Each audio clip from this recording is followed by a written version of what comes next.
year ago, Mike Elias, Executive Vice President, General Manager of the Orioles, came on the show, and he chats with us once a year, gives us a preview of the team. We go through the offense, the pitching, the coaching, and everything else. And then here I was being so bullish on the Baltimore Orioles, picking them to win. They sent it out on social media. Everyone was commenting, "What are you, nuts? Are you crazy?" Mike, you got it done, man. You guys made me look good at the end of the year. I was so happy to see all of the work that you guys put in pay off. So let's start there. Congrats on the great year last year. Well, thank you. I think everybody, from me down to the players, felt a lot of pressure to uphold the quality of your postseason prediction. So that kept us going all year long, and hopefully we can adhere to whatever you predict for us right now on the show. So that was our main goal. And honestly, yeah, it was a nice regular season. Rough road in the playoffs.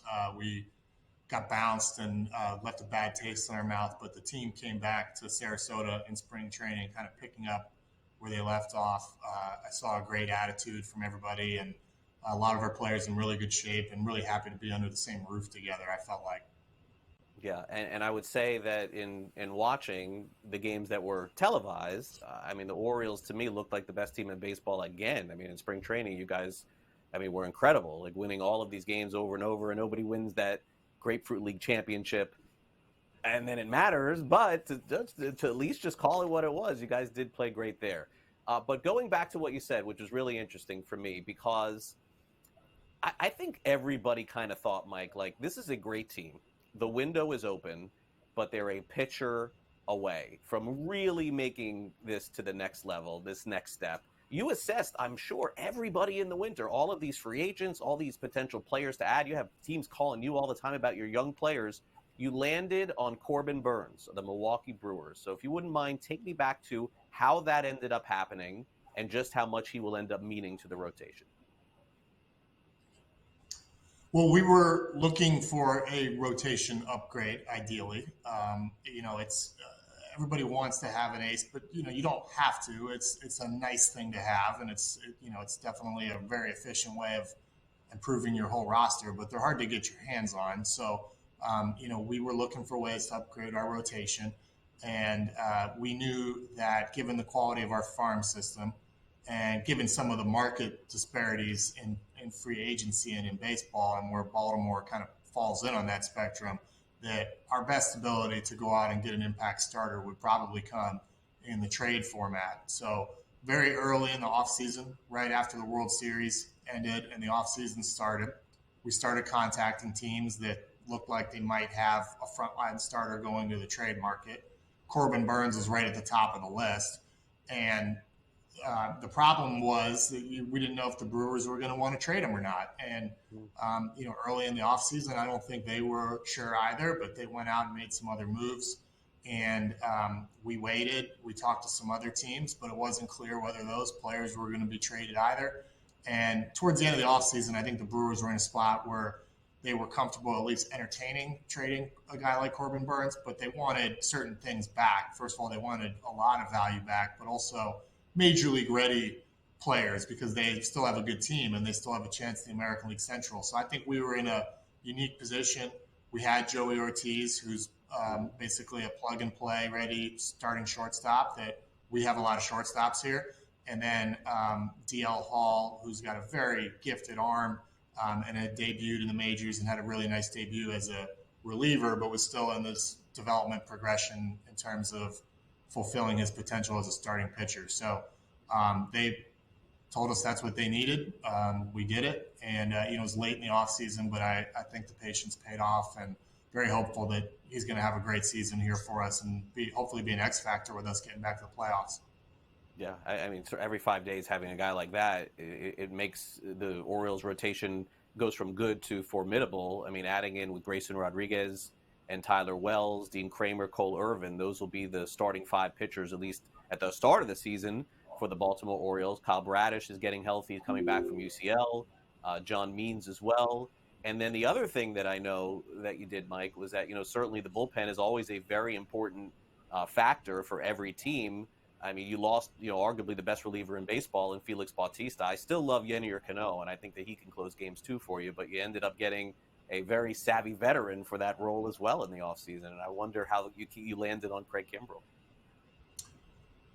Well, yeah, Felix being out for the year is going to be tough. I mean, what he was doing last year was unbelievable and was a huge engine in us winning 101 games.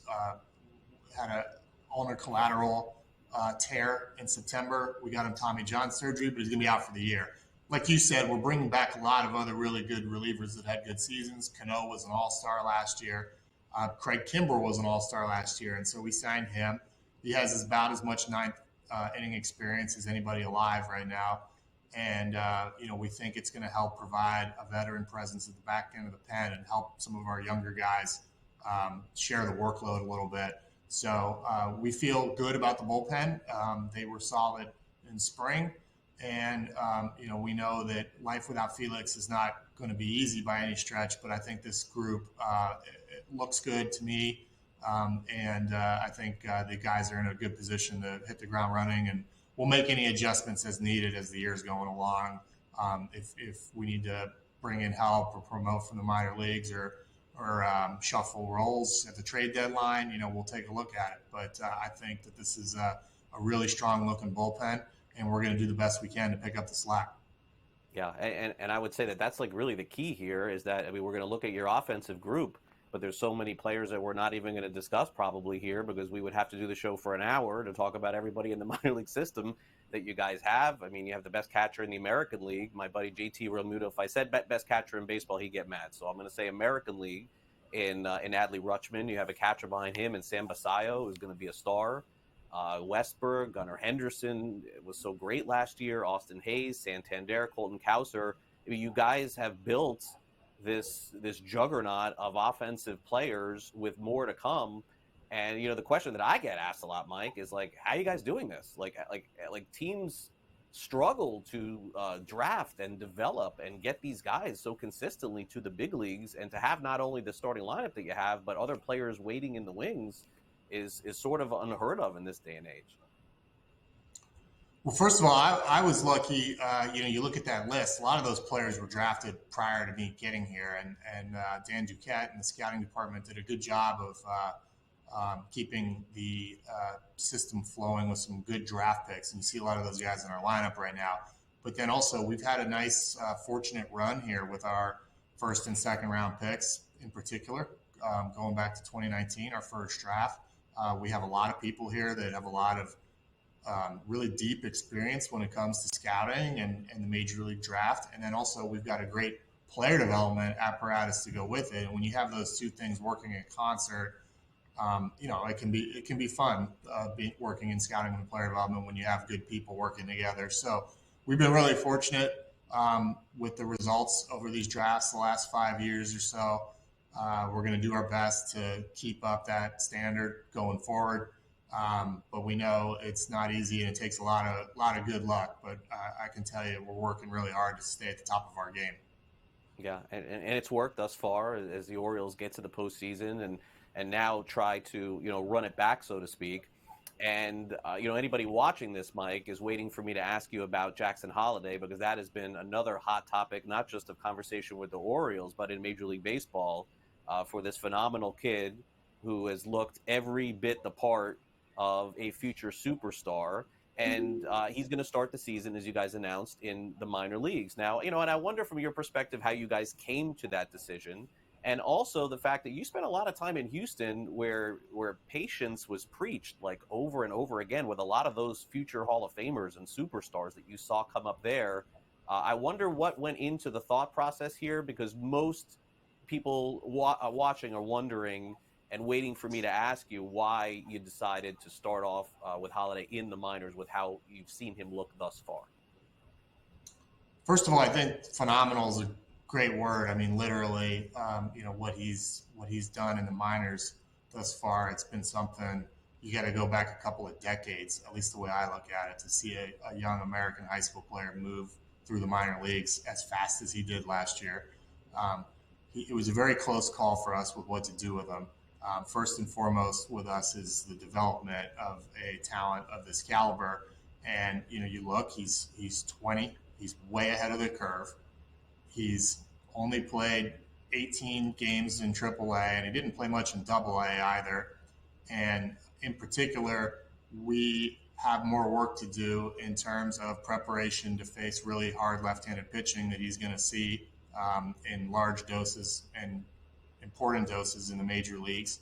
And also a position change to second base that's well underway, but still something that when you talk about playing at the highest level in the American League East, more experience is better, and he hasn't had much in official professional games yet. So, this is a kid that's doing so well for his age. It's hard for me to sit here and point out things that he needs to work on, and feel like I'm nitpicking, but we feel great about where he's at, and ultimately with where he is at on the curve, and what's left to make us ready to kind of run him out as a full-time, everyday second baseman. There's more to be done, and we've decided to at least start the season with that in AAA. But long year, lots to happen ahead of us, and he's a kid that has never shirked a challenge. So I'm really bullish about what he's going to do with it in the early part of the season. And once we have him, we hope he's here to stay. Yeah, and of course we'll all look forward to seeing him, and then soon his brother get drafted in the big leagues. Of course, Matt Holliday, phenomenal player as well. Mike, 1 minute before we go, credit to you guys. Brandon Hyde, who I knew from his time with the Marlins. I mean, a tough go of it for him in his initial time with you guys with the Orioles. A lot of people have mentioned to me, hey, my gosh, good job by the Orioles keeping him around, letting him experience some of this winning. He's been phenomenal. I know for you guys too. I use that word another time here. I think that's fair. Brandon Hyde, another season with him as the manager there. You have to be happy to have him back. Well, yeah, he's great at his job, and that was evident to us even while we were losing a lot of games, 2019, 2021. I mean, this was a major organizational rebuild. We were starting from the bottom, and it wouldn't have been reasonable for anyone to think a manager could come in year one or year two of that and start tacking on dozens of wins just by force of personality. So we asked him to focus on helping us build the organization and then improve the individual players. And it was really clear working with him that he was good at those things. And now that he's given a playoff caliber roster to manage, you see the other part of his skill set too. So I think we did a great job finding and hiring a guy with his talent. But once we had him in the fold, it was really clear that this is somebody we wanted to work with long term. All right. Well, Mike, congrats on the success. I can't give out my prediction yet. I got to do it tomorrow. But let's just say you guys are going further than last year. Craig. Thanks for coming on.